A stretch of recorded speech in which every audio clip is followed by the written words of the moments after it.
Bonjour et bienvenue dans ce nouveau vlog. Je suis à Kotor au Monténégro et aujourd'hui je vais visiter tout ce qu'il y a à faire à Kotor et il y a énormément de choses à faire. Je vais commencer ce matin par monter au niveau d'un point de vue. Ensuite je vais visiter le centre-ville de Kotor, c'est un centre-ville historique incroyable. Et cet après-midi je vais faire une excursion en bateau. Ça s'annonce tellement bien. Moi, c'est Natacha. J'aime voyager sur tous les continents, en vous donnant mes meilleurs conseils et bons plans pour que vous ayez envie de faire comme moi. Cette fois, suivez-moi au Monténégro et en Albanie. Je sors de la boulangerie et j'ai acheté, devinez quoi, un poppy pie. En fait, c'est une tarte au coquelicot. Je savais même pas que ça existait et du coup, évidemment, je l'ai acheté. Ça se trouve, c'est le seul endroit au monde où ils font des tartes au coquelicot. Moi je vais aller là à la forteresse de Kotor. Apparemment il y a plusieurs niveaux de risques comme ils disent. Il y a le chemin bleu où c'est des risques faibles, le chemin jaune où c'est assez important et le chemin rouge où c'est des très grands risques. Et l'entrée apparemment coûte 8 €.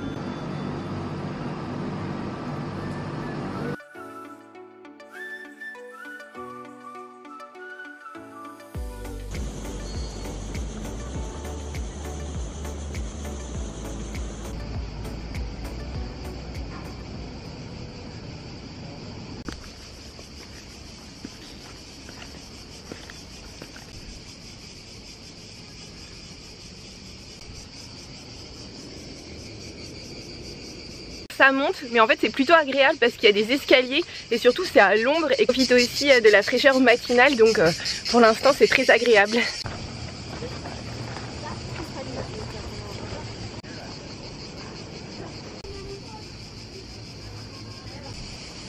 Ça commence à devenir dangereux, ils préviennent bien qu'il faut absolument marcher au niveau des escaliers et pas ailleurs.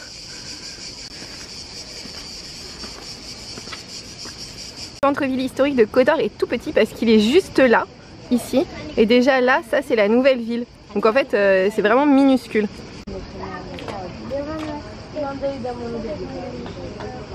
Alors je viens de lire le Lonely Planet et j'aurais pas dû, parce qu'en fait j'ai découvert qu'il y avait 1350 marches à monter sur 1,2 km. Ah, pourquoi j'ai eu cette information ? 1 sur 1350, 2 sur 1350, 3 sur 1350, 4 sur 1350.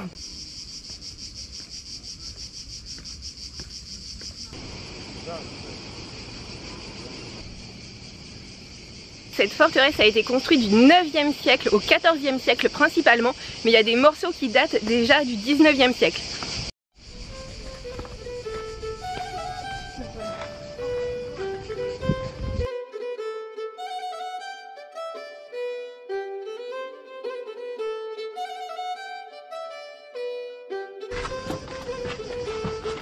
Désormais les marches m'arrivent quasiment en haut du mollet, un petit peu haute.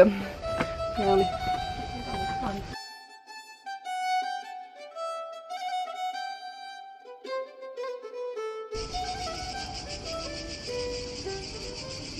Ah, regardez là, vous voyez une partie des escaliers qui continue évidemment jusqu'en bas.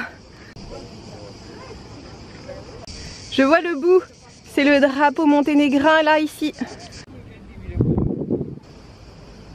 Pour entrer dans la forteresse, il faut passer par un pont assez original parce que sur le côté, au lieu d'avoir des cadenas, les amoureux mettent leurs masques usagés. C'est pas trop adorable.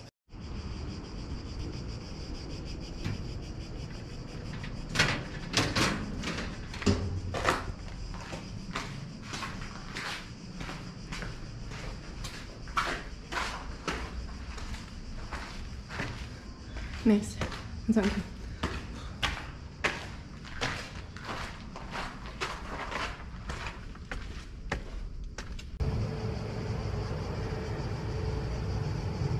Ça y est, je suis arrivée tout en haut, j'ai monté les 1350 marches et franchement ça allait parce que je l'ai fait le matin et du coup le matin le chemin est ombragé contrairement à l'après-midi, donc je vous conseille vraiment de le faire le matin quand il y a de l'ombre. Et sinon regardez ce point de vue, c'est pas trop beau?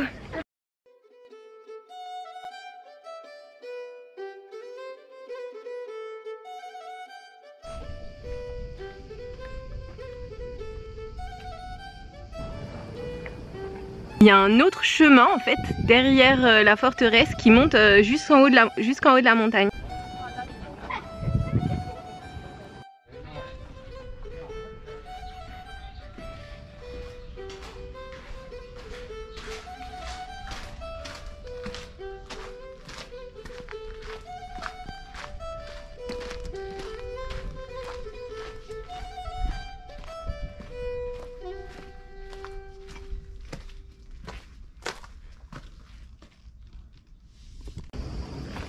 Allez, 1300 marches dans le sens inverse.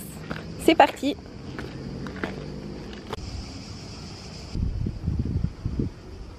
L'avantage de descendre, c'est qu'on a la vue en face et plus la vue dans le dos, et c'est quand même vachement plus agréable.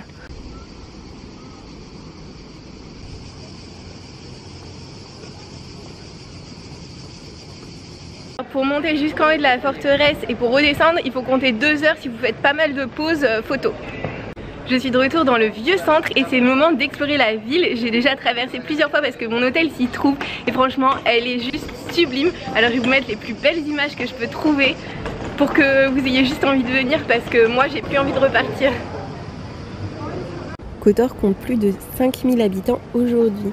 Elle a été fondée par les Romains, mais ce sont surtout les Vénitiens qui ont formé sa forme actuelle, car ils l'ont envahie pendant près de 400 ans. Elle n'a été rattachée au Monténégro qu'à partir de 1813.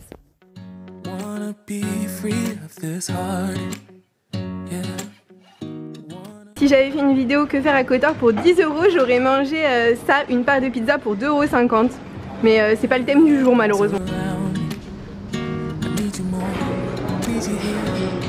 I would like to admit, let's forget about tomorrow.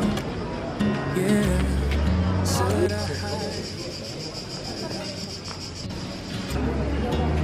I close my eyes and Alors Kotor est très connu pour accueillir de nombreux chats errants et en fait ils en font vraiment leur business, c'est-à-dire qu'il y a plein de souvenirs à l'effigie de chats et il y a même le musée du chat ici.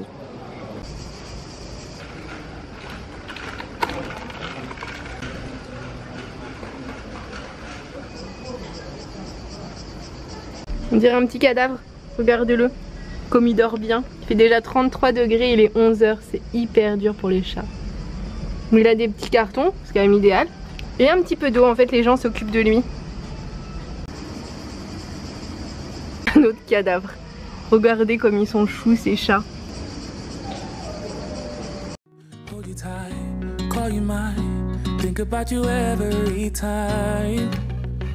I remember that it's over. Yeah. You never break, you never lie, you never ever scared of the dark. Cette ville est magnifique avec ses églises, la montagne derrière, les places avec tout un tas de cafés, c'est juste magnifique. Ils ont des ventilateurs brumisateurs, ce que vous voyez là en fait, c'est de l'eau.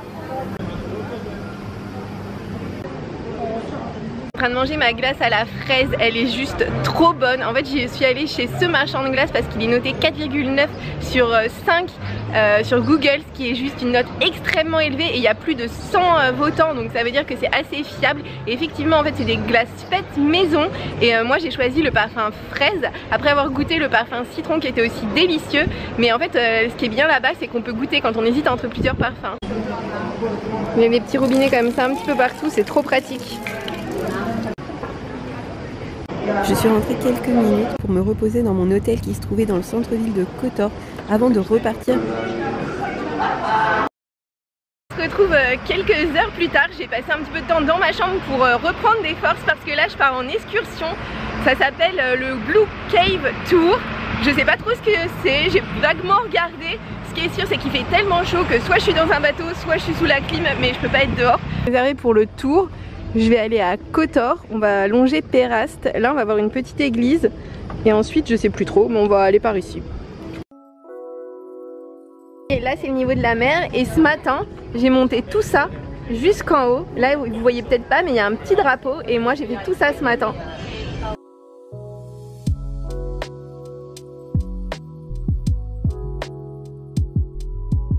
Nous avons embarqué sur un speedboat. Généralement, ils vont vite, mais pas à ce point. Là, franchement, j'ai cru que j'allais vraiment passer par-dessus bord plusieurs fois. En plus, le conducteur parfois regardait son portable pour écrire des SMS et regardait pas devant lui. Franchement, c'était pas tellement rassurant. Donc, j'ai pas beaucoup filmé parce que bon, franchement, c'était vraiment l'aventure et vraiment l'adversité.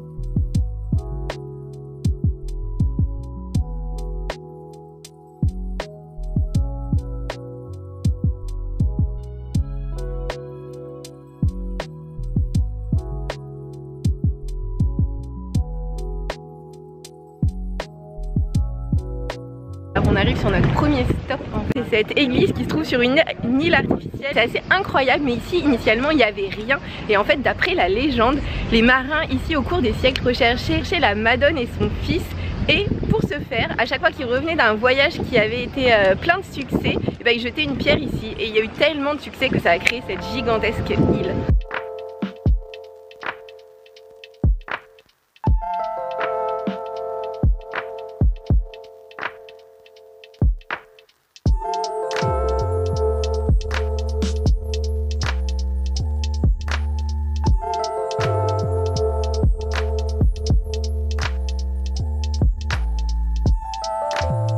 Je vous cache pas qu'ici il y a énormément de monde. En fait tout le monde vient en petits groupes sur un speedboat, des petits groupes de 8-10. N'empêche que 20 bateaux de 10 personnes, ça fait 200 personnes sur une toute petite île. Ça reste quand même assez bondé et pas très pittoresque.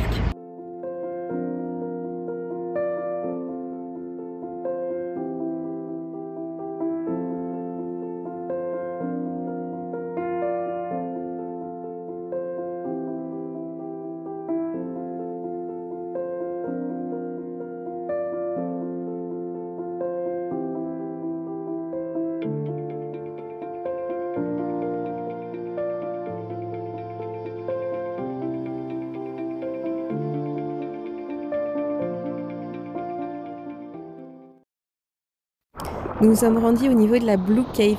Blue Cave, ça veut dire grotte bleue. En fait, ce qui est exceptionnel ici, c'est que la façon dont la lumière se reflète au niveau de l'eau fait que même les parois et les murs sont bleus. En fait, si ça est possible, c'est parce qu'en fait, le sol est fait de sable.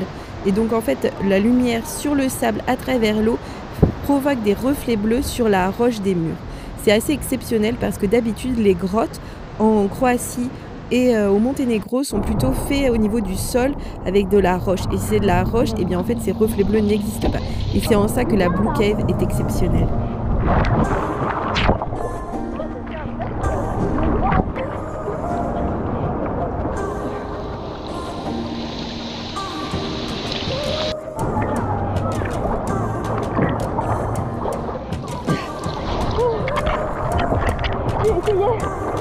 J'ai essayé d'aller dans la Blue Cave parce qu'en fait dans le tour on devait aller nager à l'intérieur de la Blue Cave, sauf que le mec il a pas voulu nous arrêter là. Du coup j'ai essayé d'y aller à la nage, mais c'est également trop loin. En plus il y a des bateaux partout. C'est horrible, il faut absolument que je repose.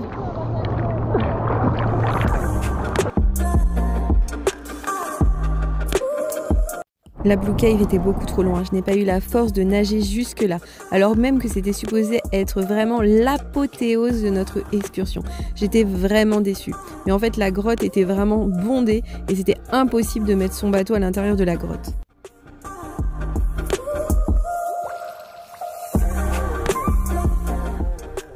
Les tunnels militaires, ils sont destinés au stationnement des sous-marins, des navires militaires. Ils ont été construits par l'armée yougoslave en 1970.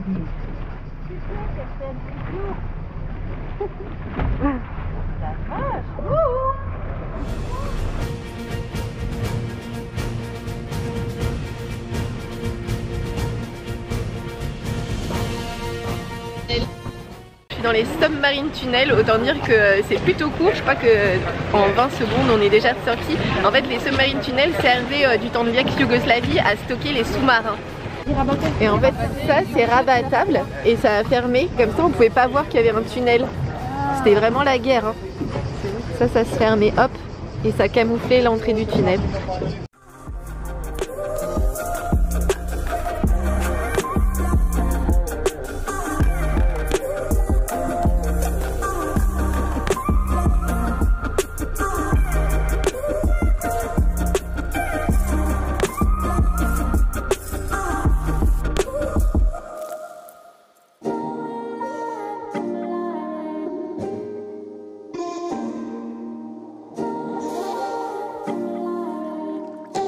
De sortir du bateau, j'aurais jamais cru dire ça, mais c'est le voyage en bateau le plus éprouvant que j'ai jamais fait. Honnêtement c'était pas du tout reposant, le conducteur allait vraiment beaucoup trop vite et je crois que je vais me poser dans ma chambre pour vous raconter le séjour, mais disons que Comment vous dire, ça allait beaucoup trop vite. Ensuite le point d'orgue normalement c'était la Blue Cave et il s'avère que on pouvait pas nager dans la Blue Cave parce qu'il y avait trop de bateaux. Donc du coup on a dû aller à l'extérieur de la Blue Cave, mais ça n'avait plus aucun intérêt. On a nagé là, le bateau en fait il faisait exprès de bouger son bateau pour qu'on se sente pas à l'aise et qu'on raccourcisse notre durée de natation. Bon, c'était vraiment pas agréable. Les submarine tunnels c'était super, sauf que clairement on était supposé rester 10 minutes, on est resté même pas 2 minutes. Il a fait un aller-retour et il s'est dépêché de rentrer. Enfin j'ai vraiment eu l'impression d'un tour à la va-vite. En plus il était sur son téléphone mais tout le temps, alors même qu'à un moment je me suis dit mais il va y avoir une collision avec un autre bateau. Je me retourne, il était sur son portable, j'étais là putain c'est pas possible, mais vraiment oh là là. Enfin c'était, moi je vous recommande vraiment pas cette compagnie hein. Il y en a plein, alors je vais vous mettre son nom et surtout n'y allez pas. Ne prenez pas ce bateau, ne prenez pas cette compagnie. Je suis rentrée dans ma chambre, je me suis douchée et là c'est parti. Je vais continuer à explorer la ville et en plus il va bientôt faire nuit, donc du coup j'ai pour l'explorer 2 jours et 2 nuits. Et là en fait je suis sur les remparts et devinez quoi, depuis les remparts qu'est-ce qu'on peut voir? La fenêtre de ma chambre, elle est là. Et ce que vous voyez là c'est mon maillot de bain qui sèche de l'excursion de tout à l'heure, c'est quand même chou.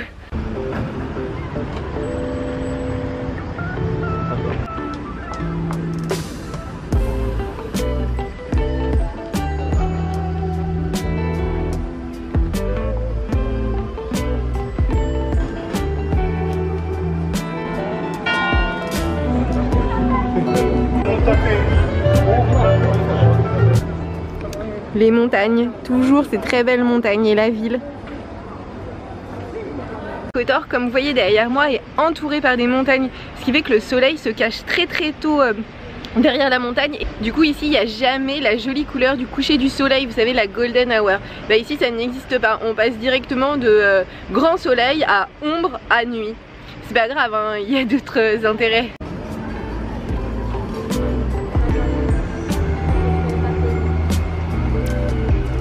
Tout à l'heure je me suis retrouvée sur un mini bout de rempart, mais là c'est bon, j'ai trouvé les vrais remparts. Regardez derrière moi comme ils sont grands.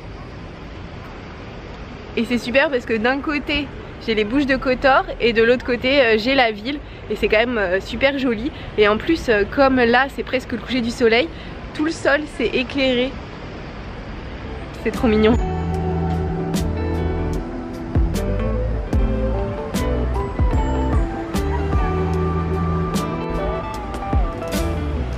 Et là, toujours la montagne, les maisons, le chemin. Et ici, bah, vous voyez pas, mais là c'est l'eau. Alors c'est très étrange parce que je suis toute seule sur ces remparts. J'espère qu'ils n'ont pas fermé, que je vais bien pouvoir ressortir de ces remparts. Ça m'inquiète un peu parce que c'est tellement joli, je comprends pas pourquoi je suis la seule.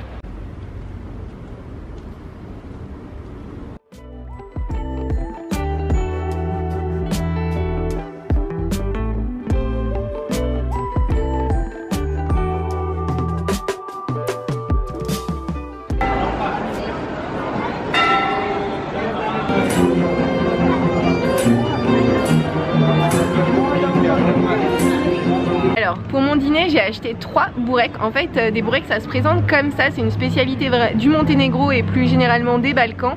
J'en ai pris 3, un goût pomme de terre, un goût épinard avec du fromage et un goût fromage seul. Et j'ai super hâte de goûter, je suis sûre que c'est délicieux. En fait c'est dans une des meilleures boulangeries. Donc... celui au fromage il est super bon, ça coûte que 40 centimes. Ce matin la glace était tellement bonne que j'en ai repris une ce soir et cette fois c'est parfum citron et rosemary et je vais encore goûter, j'ai super hâte de goûter. Ah, c'est trop bon. Merci d'avoir regardé ce vlog jusqu'ici, n'hésitez pas à le liker si vous l'avez aimé et à vous abonner pour voir celui de la semaine prochaine.